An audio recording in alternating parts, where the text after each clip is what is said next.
Yeah, yeah. One Ragnar Entertainment, Soul Ties. This is a blessing. Mwaringa vakuzwe.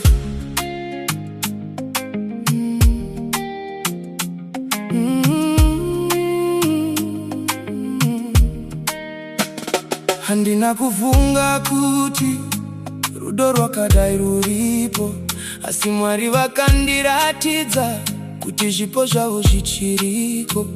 Pandakakupa moyo wangu handina kuziva ramangwana, asi nhasi ndinoziva mudiwa kuti wakanditumira.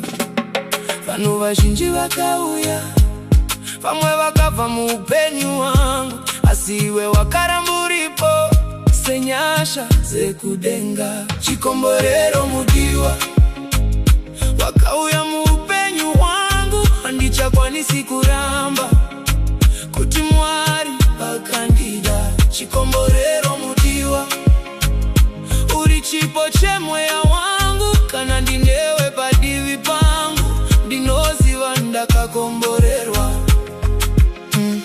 Munguva dzandaitambura ndaisaziva zvichaitika, asi Mwari vakanyora zita rako mumwoyo wangu. Wakauya usina ruzha, asi wakauya nerudo, wakandipa rugare wandisina kumbowana. Vazhinji vakauya, vamwe vakabva muupenyu wangu, asi iwe wakaramba uripo senyasha dzekudenga. Chikomborero mudiwa, wakauya muupenyu wangu, handichakwanisi kuramba kuti Mwari vakandida.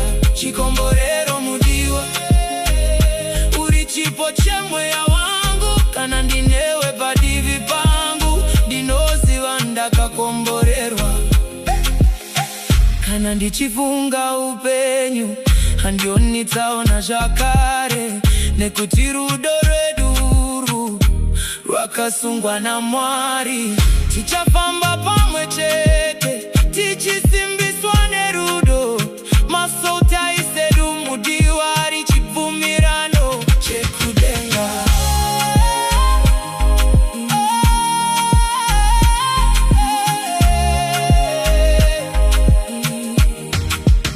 Chikomborero mudiwa, wakauya muupenyu wangu, handichakwanisi kuramba kuti Mwari vakandida. Chikomborero mudiwa, uri chipo chemweya wangu, kana ndinewe padivi pangu, ndinoziva ndakakomborerwa. Chikomborero, Soul Ties. One Ragnar. Thank you, Lord. Mundiwa wangu. Yeah, yeah.